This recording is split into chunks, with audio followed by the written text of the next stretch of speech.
Greetings. Walter Rauschenbusch, page 264, Christianity and the Social Crisis, the New Head, the Tainting of the Moral Atmosphere. Our moral character is wrought out by choosing the right when we are offered the wrong. It is neither possible nor desirable to create a condition in which the human soul will not have to struggle with temptation. But there are conditions in which evil is so dominant and its attraction so deadly and irresistible that no wise man will want to expose himself or his children to such odds.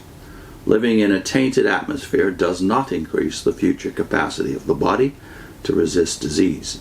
Swimming is hard work and therefore good exercise, but not swimming where the undertow locks the swimmer's limbs in leaden embrace and drags him down.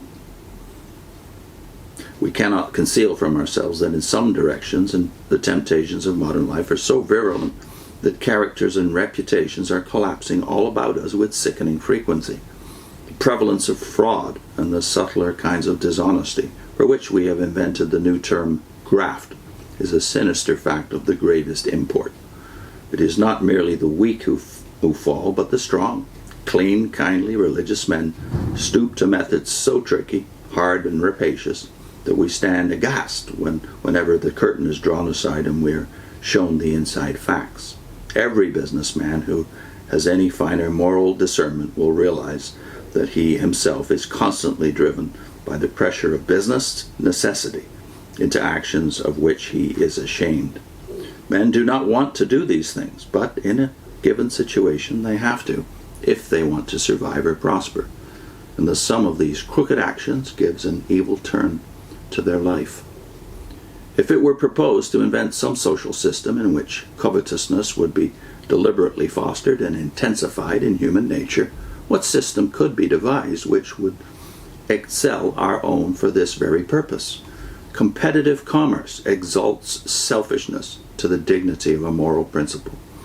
It pits men against one another in a gladiatorial game in which there's no mercy and in which 90% of the combatants finally strew the arena. It makes Ishmaels of our best men and teaches them that their hand must be against every man, since every man's hand is against them. It makes men who are the gentlest and kindliest friends and neighbors relentless taskmasters in their shops and stores, who will drain the strength of their men to pay their female employees wages on which no girl can live without supplementing them in some way. It spreads things before us and beseeches and persuades us to buy what we do not want. The show windows and bargain counters are institutions for the promotion of covetousness among women. Men offer us goods on credit and dangle the smallness of the first installment before our eyes as an incentive to go into debt heedlessly. They try to break down the foresight and self-restraint which are the slow product of moral education and reduce us to moral habits of savages who gorge today and fast tomorrow. Kleptomania multiplies. It is the inevitable product of a social life in which covetousness is stimulated by all the ingenuity of highly paid specialists. The large stores have to take the most elaborate precautions against fraud by their employees and pilfering by their respectable customers. The finest hotels are plundered by their wealthy patrons of anything from silver spoons down to marked towels. After the annual Ladies' Day at a prominent club in Chicago, over 200 spoons and 237 sprigs of artificial decoration, besides miniature vases and bric-a-brac, were missing.